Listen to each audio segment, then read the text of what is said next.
ರಾಜೇಶ್ ಮತ್ತು ಅತ್ತೆ ಲತಾ 15 ದಿನಗಳ ಕಾಲ ಬೇರೆ ನಗರಕ್ಕೆ ತೆರಳಿರುವಾಗ ಅರ್ಜುನ್ ಪ್ರಿಯಾಳನ್ನು ಶಾಲೆಯಿಂದ ತನ್ನ ಮನೆಗೆ ಕರೆತಂದಿದ್ದಾನೆ. ಆಗ ಪ್ರಿಯಾ, ನಾನು ಇಲ್ಲಿ ಬರೋಕೆ ಮನೆಯಲ್ಲಿ ಸುಳ್ಳು ಹೇಳಿ ಬಂದಿದ್ದೇನೆ ಎಂದು ತಿಳಿಸುತ್ತಾಳೆ. ನಂತರ ಇಬ್ಬರೂ ಸಂಗೀತ ಆನ್ ಮಾಡಿ ಆ ದಿನ ಗಟ್ಟಿಯಾಗಿ ಪಾರ್ಟಿ ಮಾಡ್ತಾರೆ. ಪಾರ್ಟಿ ಮಾಡೋಕೆ ಬೇಕಾದಷ್ಟು ಸ್ಪೆಷಲ್ ಉತ್ಸಾಹಕ್ಕೆ ಬಂದವರೇ ಖುಷಿಯಿಂದ ಸಂಭ್ರಮಿಸುತ್ತಾರೆ. 3 ದಿನಗಳ ನಂತರ ಅರ್ಜುನ್ ಪ್ರಿಯಾಳಿಗೆ ರೊಟ್ಟಿ ಮಾಡಿ ಕೊಡುತ್ತಾನೆ.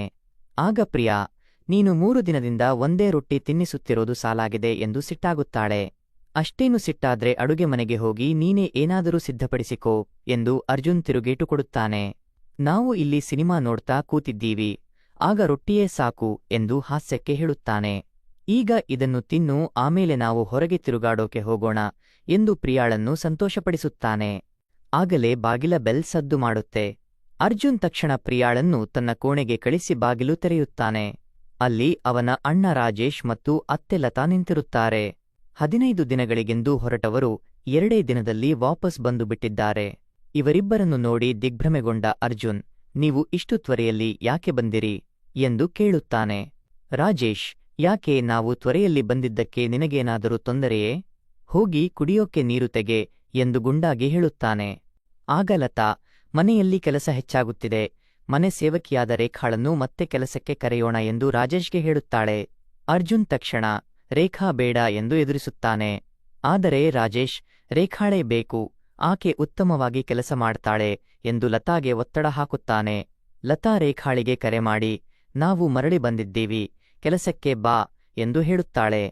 ಈ ಕಡೆ ಅರ್ಜುನ್ ಪ್ರಿಯಾಳ ಬಳಿ ಹೋಗಿ, ದೊಡ್ಡ ಗೊಂದಲವಾಗಿದೆ, ಅಣ್ಣ ಅತ್ತೆ ಮರಳಿ ಬಂದು ಬಿಟ್ಟಿದ್ದಾರೆ ಎಂದು ಹೇಳುತ್ತಾನೆ. ದಿಗ್ಭ್ರಮೆಗೊಂಡ ಪ್ರಿಯಾ, ನಾನೀಗ ಇಲ್ಲಿಂದ ಹೇಗೆ ಹೋಗೋದು ಎಂದು ಕೇಳುತ್ತಾಳೆ. ಅರ್ಜುನ್, ಆತಂಕ ಬೇಡ, ರಾತ್ರಿ ನಾನು ನಿನ್ನನ್ನು ಕರೆದುಕೊಂಡು ಹೋಗ್ತೀನಿ, ಈಗ ಒಳಗೆ ಕೂತ್ಕೋ ಎಂದು ಹೇಳಿ ಅವಳಿಗೆ ತಿನ್ನಲು ಏನಾದರೂ ತರಲು ಹೊರಗೆ ಹೋಗುತ್ತಾನೆ. ಬೇಕಿತ್ತ ಈ ಗೊಂದಲ, ಮನೆಯಲ್ಲಿ ಇದ್ದಿದ್ದರೆ ಆರಾಮವಿತ್ತು ಎಂದು ಪ್ರಿಯಾ ಆಲೋಚಿಸುತ್ತಾಳೆ. ರೇಖಾ ಬಂದು ಲತಾಳ ಕಾಲಿಗೆ ನಮಸ್ಕಾರ ಮಾಡುತ್ತಾಳೆ. ರಾಜೇಶ್, ನನ್ನ ಕಾಲಿಗೂ ನಮಸ್ಕಾರ ಮಾಡು ಎಂದು ರೇಖಾಳನ್ನು ಕರೆಯುತ್ತಾನೆ.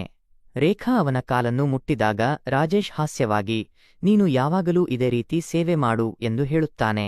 ರೇಖಾಳೇ ಬೇಕು, ಆಕೆ ಇದೆಲ್ಲಕ್ಕೂ ಒಪ್ಪಿಕೊಳ್ಳುತ್ತಾಳೆ ಎಂದು ತನ್ನ ಮನಸ್ಸಿನಲ್ಲಿ ಆಲೋಚಿಸುತ್ತಾನೆ. ಆಗ ಅರ್ಜುನ್ ಮರಳಿ ಬರುತ್ತಾನೆ. ರೇಖಾ, ನೀನು ಚೆನ್ನಾಗಿದ್ದೀಯಾ ಎಂದು ಕೇಳುತ್ತಾಳೆ. ರಾಜೇಶ್, ನೀನು ಯಾಕೆ ಹೊರಗೆ ಹೋಗಿದ್ದೆ ಎಂದು ಅರ್ಜುನ್ ಮೇಲೆ ಸಿಟ್ಟಾಗುತ್ತಾನೆ. ಲತಾ, ಅರ್ಜುನ್ ಸಣ್ಣ ಹುಡುಗ ಅಲ್ಲ, ಅವನನ್ನು ಪದೇ ಪದೇ ಗದರಿಸಬೇಡಿ ಎಂದು ರಾಜೇಶ್ಗೆ ತಡೆಯುತ್ತಾಳೆ. ನಂತರ ಎಲ್ಲರೂ ಊಟಕ್ಕೆ ಕೂರುವಾಗ ಅರ್ಜುನ್ ಪ್ರಿಯ ಒಳಗೆ ಹಸಿವಿನಿಂದ ಇರಬಹುದು, ಅವಳಿಗೂ ಊಟ ಕೊಡಬೇಕು ಎಂದು ಆಲೋಚಿಸಿ, ನಾನು ಕೋಣೆಯಲ್ಲಿ ಊಟ ಮಾಡ್ತೀನಿ ಎಂದು ಲತಾಗೆ ಹೇಳುತ್ತಾನೆ. ರಾಜೇಶ್, ನೀನು ಬಂದಾಗಿಂದ ವಿಚಿತ್ರವಾಗಿ ನಡೆದುಕೊಳ್ಳುತ್ತೀಯಾ, ಇಲ್ಲೇ ಊಟ ಮಾಡು ಎಂದು ಕೂಗುತ್ತಾನೆ. ಲತಾ, ಸಣ್ಣ ವಿಷಯಕ್ಕೆ ಯಾಕೆ ಕಿರಿಕಿರಿ, ಕೋಣೆಗೆ ಹೋಗಿ ಊಟ ಮಾಡು ಎಂದು ಅರ್ಜುನ್ಗೆ ಹೇಳುತ್ತಾಳೆ. ಅತ್ತೆ ಅಂದ್ರೆ ಹೀಗೆ, ಯಾವಾಗಲೂ ಮಕ್ಕಳ ಪಕ್ಷ ಎಂದು ರಾಜೇಶ್ ಮನಸ್ಸಿನಲ್ಲಿ ಆಲೋಚಿಸುತ್ತಾನೆ. ಅರ್ಜುನ್ ಊಟ ತೆಗೆದುಕೊಂಡು ಪ್ರಿಯಾಳಿಗೆ ತಿನ್ನಿಸುತ್ತಾನೆ.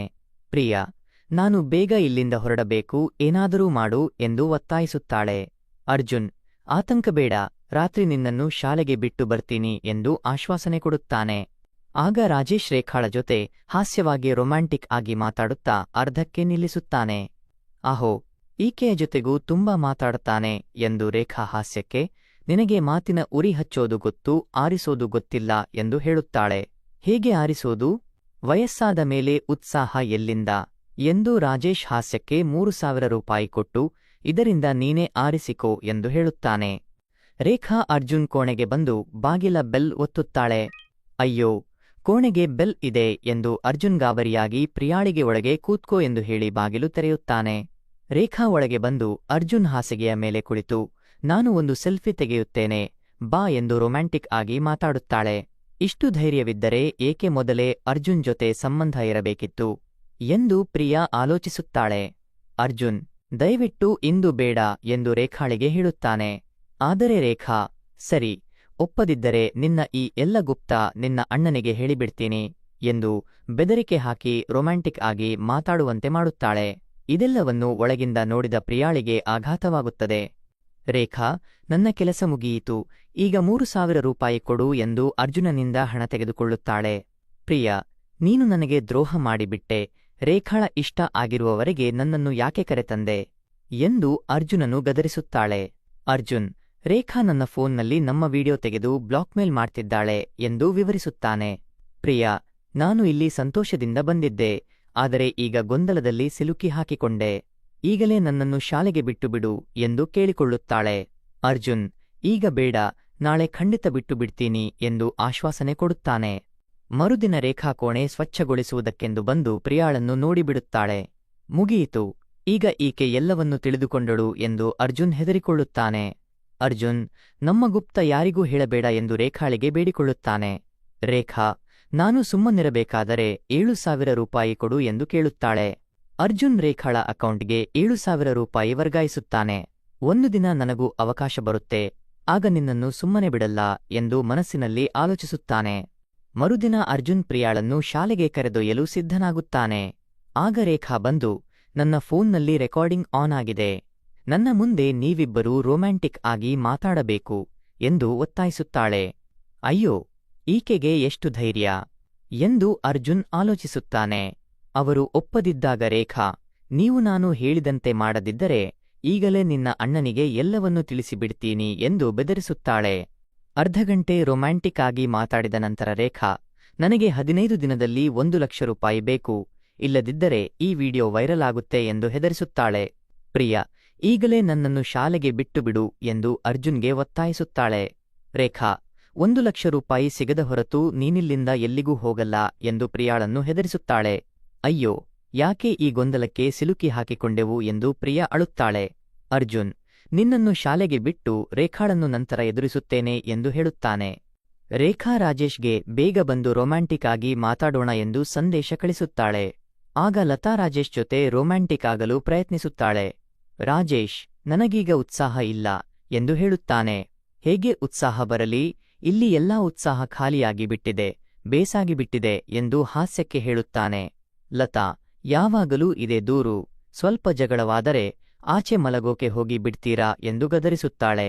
ರಾಜೇಶ್, ನಾನು ಆಚೆ ಮಲಗಲ್ಲ, ರೇಖಾಳ ಜೊತೆ ಮಾತಾಡೋಕೆ ಹೋಗ್ತೀನಿ ಎಂದು ಮನಸ್ಸಿನಲ್ಲಿ ಆಲೋಚಿಸುತ್ತಾ ರೇಖಾಳ ಬಳಿ ಹೋಗುತ್ತಾನೆ.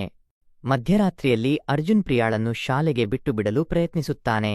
ಆಗ ರೇಖಾ, 1,00,000 ರೂಪಾಯಿ ಕೊಡದ ಹೊರತು ಇವಳು ಎಲ್ಲಿಗೂ ಹೋಗಲ್ಲ, ಹೋಗೋಕೆ ಪ್ರಯತ್ನಿಸಿದರೆ ವಿಡಿಯೋ ವೈರಲ್ ಮಾಡಿಬಿಡ್ತೀನಿ ಎಂದು ಬೆದರಿಸುತ್ತಾಳೆ. ಹೆದರಿದ ಅರ್ಜುನ್ ಮತ್ತು ಪ್ರಿಯ ಕೋಣೆಗೆ ಮರಳಿ ಹೋಗುತ್ತಾರೆ. ಮರುದಿನ ರೇಖಾ ಅರ್ಜುನ್ಗೆ ಒಂದು ಯೋಜನೆ ಹೇಳುತ್ತಾಳೆ. ನಿನ್ನ ಅಣ್ಣ ಅತ್ತೆಗೆ ಒಂದು ಸಣ್ಣ ಪಾನೀಯ ಕೊಡು, ಅವರಿಂದ 2,00,000 ರೂಪಾಯಿ ತೆಗೆದುಕೋ. ಅರ್ಜುನಿಗೆ ಬೇರೆ ದಾರಿ ಇಲ್ಲದೆ ರೇಖಾ ಹೇಳಿದಂತೆ 2,00,000 ರೂಪಾಯಿ ತೆಗೆದು ಅದರಿಂದ 1,00,000ವನ್ನು ರೇಖಾಳಿಗೆ ಕೊಟ್ಟು ಪ್ರಿಯಾಳನ್ನು ಶಾಲೆಗೆ ಬಿಟ್ಟು ಬರುತ್ತಾನೆ. 1,00,000 ಕೇಳಿದರೆ ಇವನು 2,00,000 ತಂದಿದ್ದಾನೆ ಎಂದು ರೇಖಾ ಸಂತೋಷಪಡುತ್ತಾಳೆ. ಮರುದಿನ ರೇಖಾ ಆ ಹಣ ತೆಗೆದ ವಿಡಿಯೋವನ್ನು ತೋರಿಸಿ, ಇನ್ನು ಹಣ ಕೊಡು ಎಂದು ಅರ್ಜುನನ್ನು ಕಾಡುತ್ತಾಳೆ. ರುಚಿ ಕಂಡ ಬೆಕ್ಕು ಸುಮ್ಮನಿರುತ್ತದೆ ಎಂದು ಅರ್ಜುನ್ ಸಿಟ್ಟಾಗುತ್ತಾನೆ. ಆಗ ಅರ್ಜುನ್ ತನ್ನ ಗೆಳೆಯನಿಗೆ ಕರೆ ಮಾಡಿ ಉಳಿದ 1,00,000 ರೂಪಾಯಿಯನ್ನು ಕೊಟ್ಟು ರೇಖಾಳನ್ನು ಎದುರಿಸಲು ಸಹಾಯ ಮಾಡು ಎಂದು ಬೇಡಿಕೊಳ್ಳುತ್ತಾನೆ. ಗೆಳೆಯ ಒಂದು ರೆಕಾರ್ಡರ್ ಕೊಟ್ಟು ಇದನ್ನು ಬಳಸು ಎಂದು ಸಲಹೆ ಕೊಡುತ್ತಾನೆ. ರಾತ್ರಿ ಅರ್ಜುನ್ ರೇಖಾಳ ಕೋಣೆಗೆ ಹೋಗುತ್ತಾನೆ. ಅಲ್ಲಿ ರೇಖಾ ಮತ್ತು ರಾಜೇಶ್ ರೊಮ್ಯಾಂಟಿಕ್ ಆಗಿ ಮಾತಾಡುತ್ತಿರುವುದನ್ನು ರೆಕಾರ್ಡ್ ಮಾಡಿಕೊಳ್ಳುತ್ತಾನೆ. ಇದನ್ನು ನೋಡಿ ಅರ್ಜುನ್ಗೆ ಆಘಾತವಾಗುತ್ತದೆ. ರಾಜೇಶ್, ನೀನೇನು ಮಾಡ್ತಿದ್ದೀಯಾ ಎಂದು ಕೂಗುತ್ತಾನೆ. ಆಗ ಲತಾ ಬಂದು ರೇಖಾಳನ್ನು ಗದರಿಸುತ್ತಾಳೆ. ರಾಜೇಶ್, ಇದು ನನ್ನ ಮನೆ, ಇನ್ಮೇಲೆ ಇಲ್ಲಿ ನಾನು ಮತ್ತು ರೇಖಾ ಮಾತ್ರ ಇರ್ತೀವಿ ಎಂದು ಅರ್ಜುನ್ ಮತ್ತು ಲತಾಗೆ ಹೇಳುತ್ತಾನೆ. ಅರ್ಜುನ್ ಸಿಟ್ಟಾಗಿ ರೆಕಾರ್ಡ್ ಮಾಡಿದ ವಿಡಿಯೋವನ್ನು ಲತಾಗೆ ತೋರಿಸುತ್ತಾನೆ. ಲತಾ ಆಘಾತಗೊಂಡು ರೇಖಾಳನ್ನು ಮನೆಯಿಂದ ಹೊರಗೆ ಕಳುಹಿಸುತ್ತಾಳೆ.